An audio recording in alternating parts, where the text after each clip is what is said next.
man, the cast. Eric Dane, big fan of his work for years. Wonderful to work with, very generous actor, and the insanely talented Merrick McCartha. I could have easily just shot those scenes for days. I had such a blast working with those two guys. Well, I have two answers to this. The first is, even before getting on set, I knew that this was going to be an amazing experience, because when I found out that we had a dialect and Belarusian specific coach, I immediately asked if I could schedule some time. And this I found out the day before, like the night before, was going to be my first scene. And I'm doing all my dialogue in Belarusian. And Katya graciously was able to schedule some time for me in the morning, right before I went to set.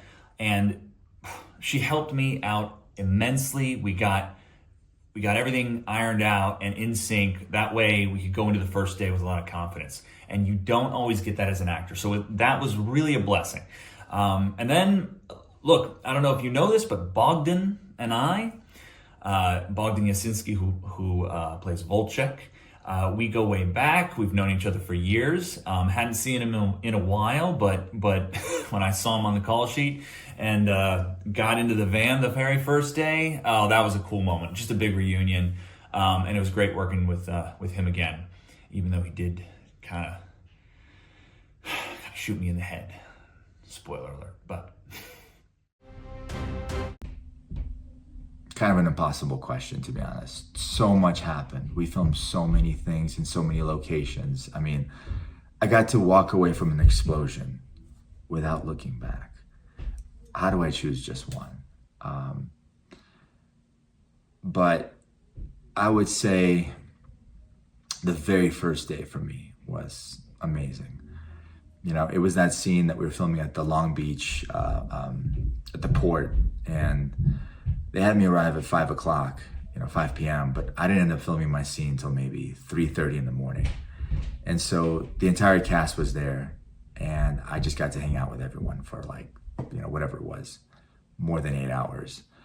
I was new, but everyone else knew each other, so it was like walking into a family. Everyone was having a lot of fun. You could tell everyone had a lot of amazing chemistry with one another. A lot of joking. We were playing different songs, and I just felt so welcomed and so appreciated. It was great. Top tier experience, I would say.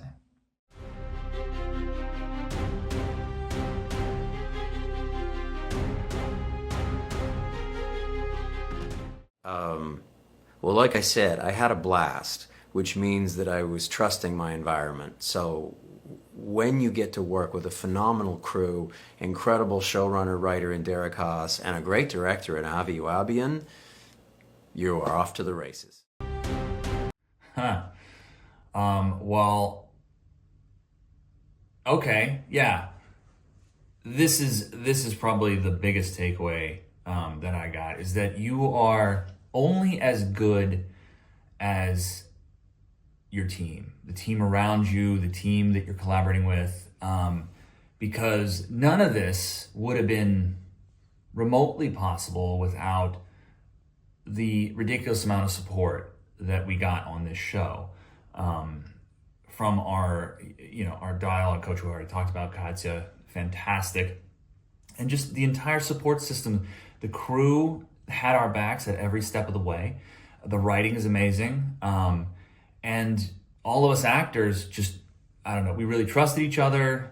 We had such a good stunt team. I mean, I didn't even feel like nervous in any way about my big death scene, because I knew they had my back. I knew this was gonna go off really well. No pun intended.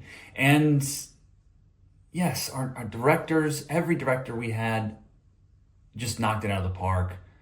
Cinematography is amazing. I just can go on and on, but really, it's really a team effort, and you're really only as good as your team. And we had a great one on Countdown. And this role definitely taught me a lot as an actor. I feel like I matured quite a bit or at least leveled up in a lot of different ways.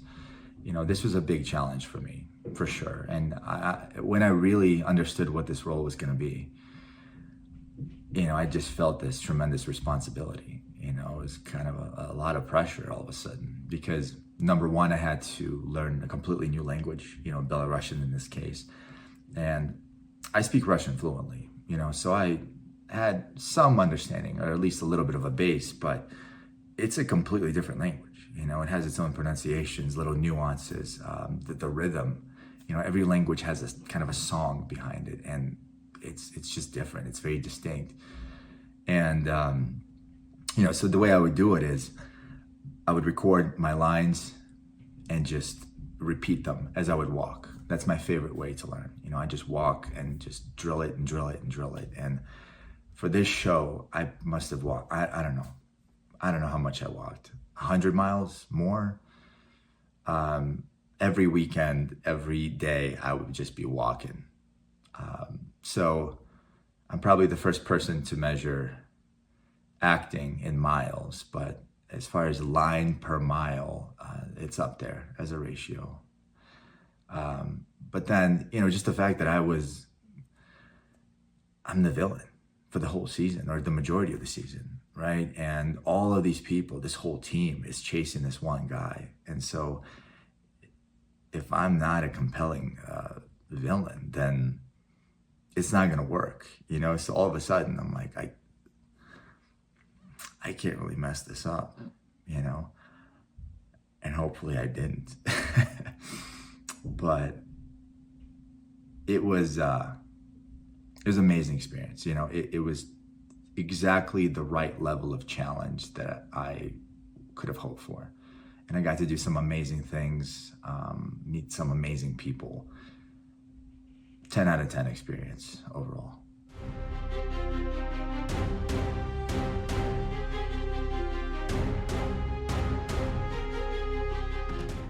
What I would love to do when Countdown comes back, if they will have me, is Tim Carmichael is the money guy behind the scenes, and he pulls the strings that lets the team stay as badass as they are.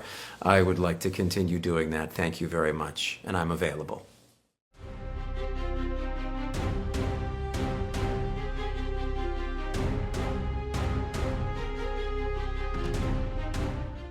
So if Volchek would have escaped in episode 10, what would have happened?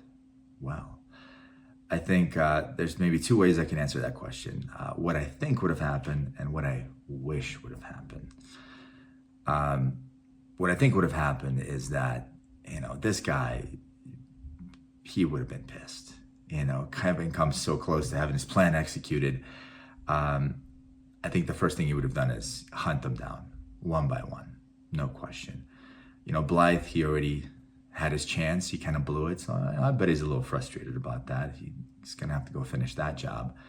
And then Meachum, absolutely. I mean, there was like this mutual respect there. And I think he would have been kind of obsessed with this guy. He would have found, you know, tried to find him at all costs.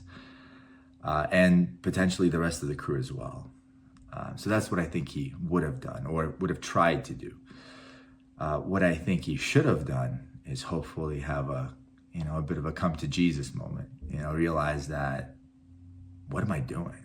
Like, oh my God, I can't believe that just happened. Like, you know, maybe it's kind of a blessing in disguise. He realizes, you know what, I can do a lot of different things, you know, because think about what he's been able to achieve. He organized this whole thing. He imported this uranium. He cut all these deals, you know. This is a very capable man. I mean, his resume is impeccable, you know. Maybe he starts a business.